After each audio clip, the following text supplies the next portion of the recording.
I remember back in 2006, I got my first ever webcam. It was a piece of garbage.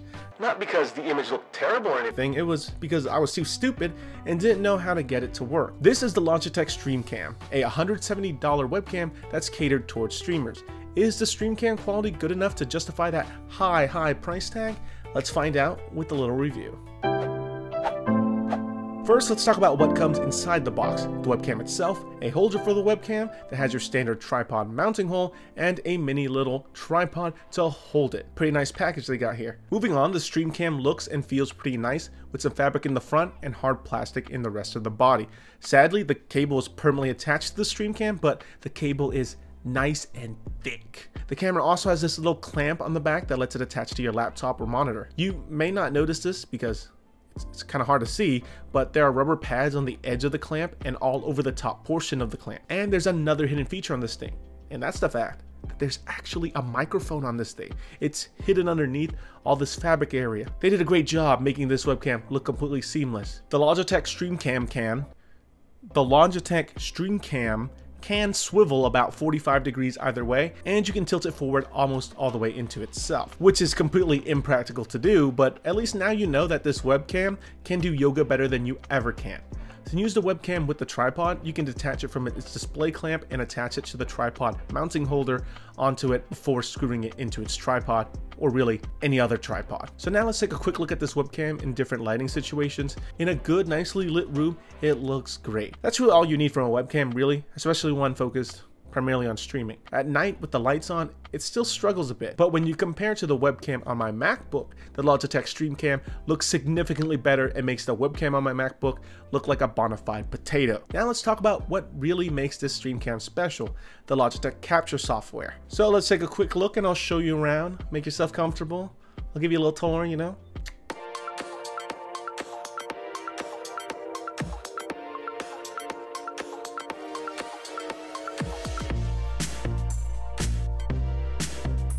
So this is the Logitech capture software. It lets you do all of the crazy cool features you want with the webcam through some little computer tricks. So let me show you around a bit. You can actually do multiple sources as if this is like OBS or something and keep two at any given time. But right now, since we only have one connected, this actual webcam, I wanted to show you this image quality, how it looks in good lighting. This is how it looks so far with no real adjustments. Everything's on the defaults. Here's my camera right here. My personal camera I normally use probably looks a lot better, but we're gonna focus on this and how good it is for streaming. Let's just get started with everything. There are some default presets that you can use for streaming, which prioritizes frame rate over anything else. So you can see that things are getting a bit darker.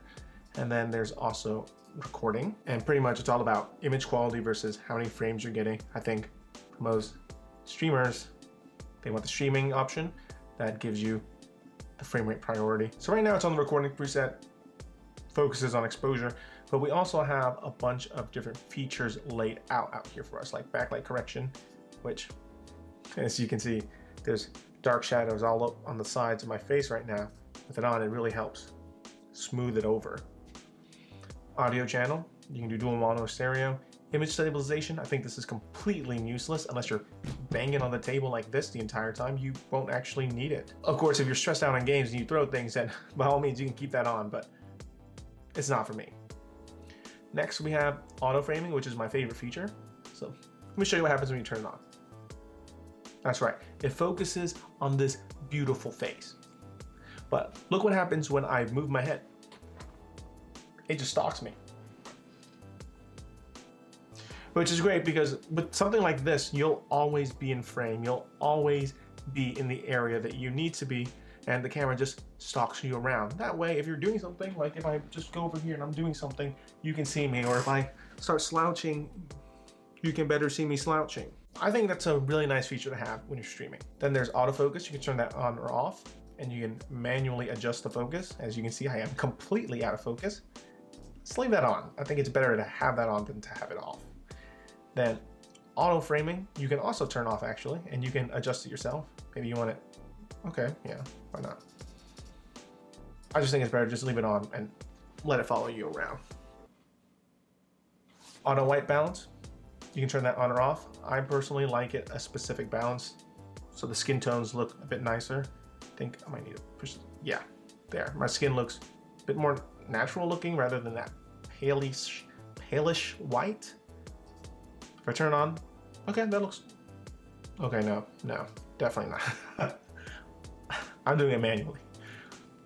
Then there's image settings. You can mess with the image itself, do some crazy things with it. No. There's also advanced settings, so you can flip the camera horizontally or flip it vertically, whatever you want. And then source 2, same thing. If you had something connected, especially a Logitech webcam, you can actually set it to your screen capture, which is pretty cool, kind of trippy. But if you're doing things like surfing the internet, that would be great.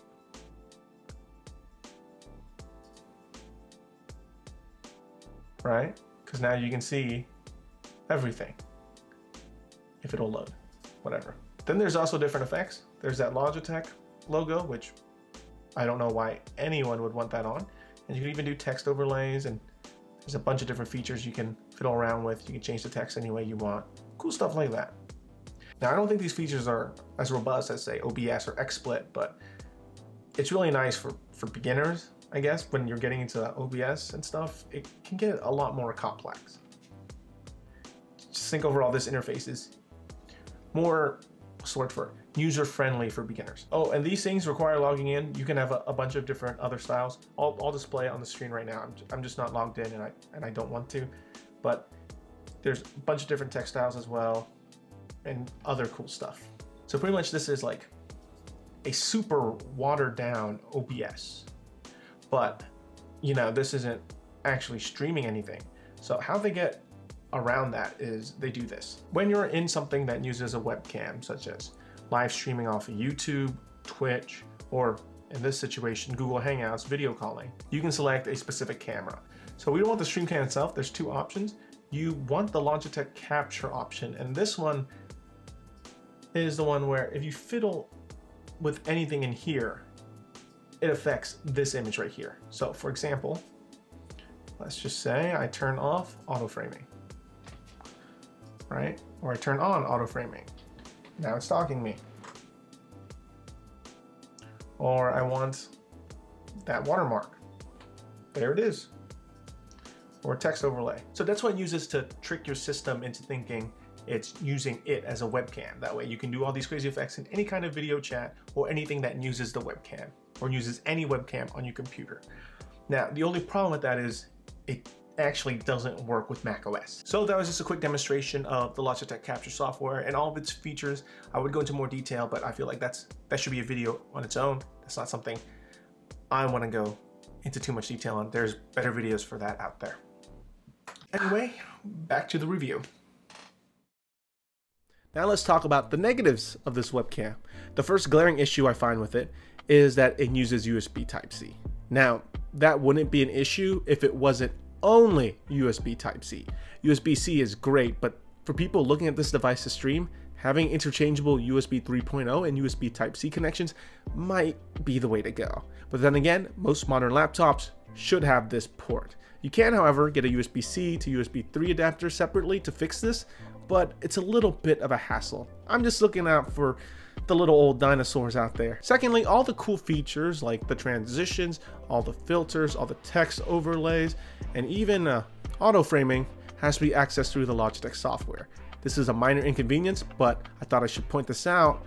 On macOS, it's a major inconvenience because at the moment, Logitech Capture doesn't support the virtual camera that's required to apply all those cool features, like I mentioned, auto framing. This makes it a harder pill to swallow for Mac users. Lastly, the price tag at $170, honestly, it's a bit high.